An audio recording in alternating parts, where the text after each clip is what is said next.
Y'all ever wonder why there are different blood types? Stick with me, I'm about to show you why. Before we get started, let me just say this. I might be about to really trigger some people, so if you feel like you want to get real disrespectful, go ahead and scroll now because I would really dislike if you were in the comments arguing with yourself. Only time people feel they need to argue is when they feel they need to prove themselves. I'm not doing that for anybody. Well, that is, of course, outside of what I'm about to show y'all right now. So before I get y'all the facts, let me make some things make sense to y'all through symbolism. Y'all know how in the music industry there's some rap beefs going on, particularly everybody teaming up against Drake, right? Drake is also associated with Draco. Draco being draconian, draconian being a reptilian. Okay, so now keep that in mind. Now think about the dragon that was on the Empire State Building not too long ago. And everybody was like, oh, that is just for a movie promo. Remember, everything is symbolism. Well, let's just say this. In my mind, TikTok, everything is symbolism. For those who don't know, Draco in Latin means dragon. If you've seen any of my previous videos talking about the sun being God, then you are familiar with the concept of the feathered serpent. The feathered serpent is the creator of the monotheistic system, the Atlanteans, Sumerians, and Lumerians, aka the copper-colored people, aka black people, so-called black people. Just hold on, I told y'all I'm gonna make it make sense. Now you have a brotherhood of the Dracos, aka the dragons, and the feathered serpents. In mythology, the serpent represents many different things, but the serpent also represents the copper color race. They're also referred to as the Naga serpents. You may have heard the Naga people. This is how the derogatory term for black people came about. They changed it from Naga to y'all know the rest. Okay, so with all that being said, with us knowing who wrote the Bible, does it now make sense as to why the serpent was depicted as evil? The serpent represents immortality, aka black don't crack. That's why you always hear that term. Way back in the day, the Anunnaki gods used to walk amongst the ones depicted as the serpents. They began merging DNA. Let me say this. Copper colored people have DEA, deoxyetheric acid. All other races have DNA, deoxyribonucleic acid. These molecules in our cells contain genetic information about us. This is where blood types come into play because the Rh negative blood is said to be reptilian blood. Anunnaki gods started interbreeding with the copper color race, aka the feathered serpent people. So in my previous video when I talked about Elohim, aka many gods, this is what I was referring to. You had many Anunnaki gods that were creating different species or different races of people, hence the reason for different blood types. Now bringing it back to the symbolism, especially in the music industry, this is where the they not like us come into play. They not like us can be interpreted many different ways. It can be interpreted on a scientific level, on an esoteric metaphysical level, or on a physical level. So to bring it full circle, in the Bible when they talked about being created in God's image, they were talking about mankind, a kind of man. Copper colored people are considered sons of God, God's son, because we are the people of the sun. When the Anunnaki merged or interbreeded with the copper colored race and created other races, that is where that Bible verse comes into play. You were created in our image, which means that you have us within you. So to answer everybody's question who's been DMing me and also putting it in my comments, did every race start off as black? No. Does every race have black within them?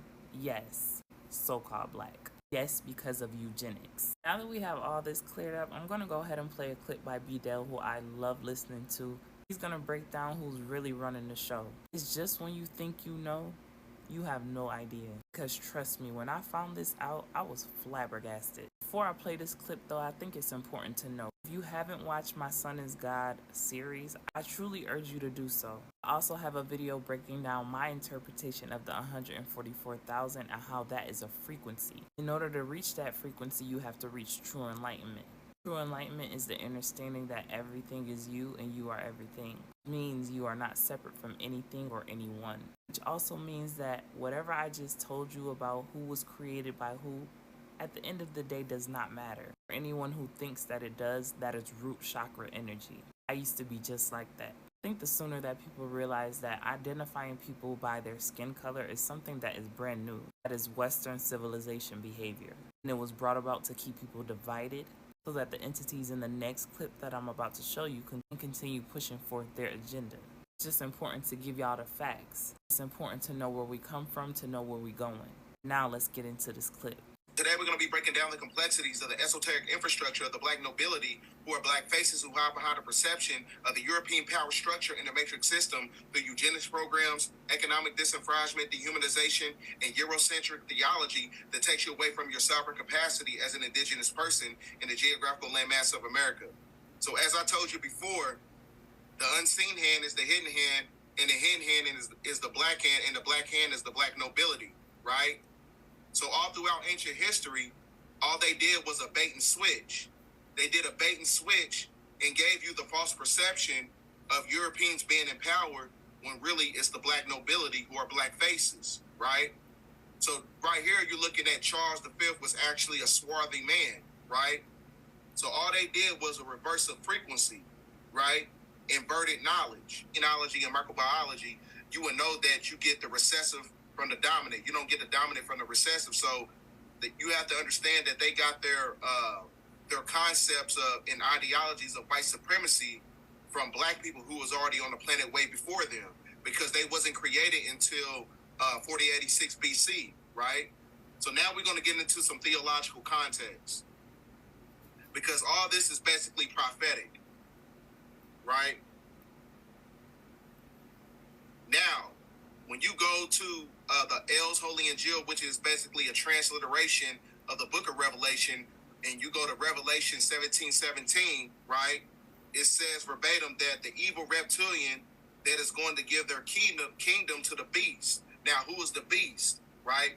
The beast is basically the personification of the Canaanite bloodline who was cursed with leprosy, and these are also connected to the Pflugerod bloodline, who have 6 ethergenetical properties that has the same DNA sequence as animals, right? So that's why I said, like, the beast is basically a personification of the cursed bloodline. The evil reptilian is the personification of the black nobility who are connected to the jealous god Enlil, right? The 200 fallen angels.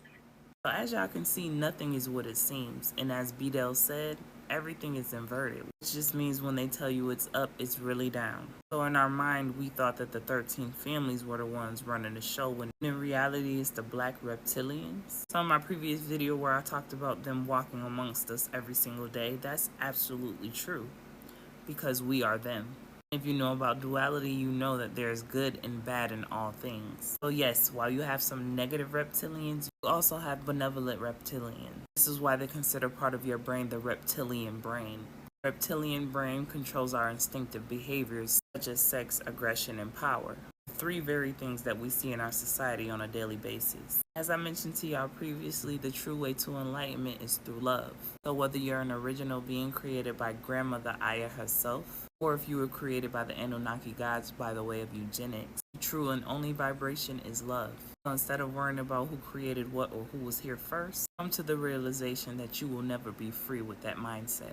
When you really open your eye, you will see we are all fighting the same entities. That within itself should wake you up. Let me know y'all thoughts in the comments. Also, let me know if you have any questions. As always, peace, love, and light, and gratitude for watching.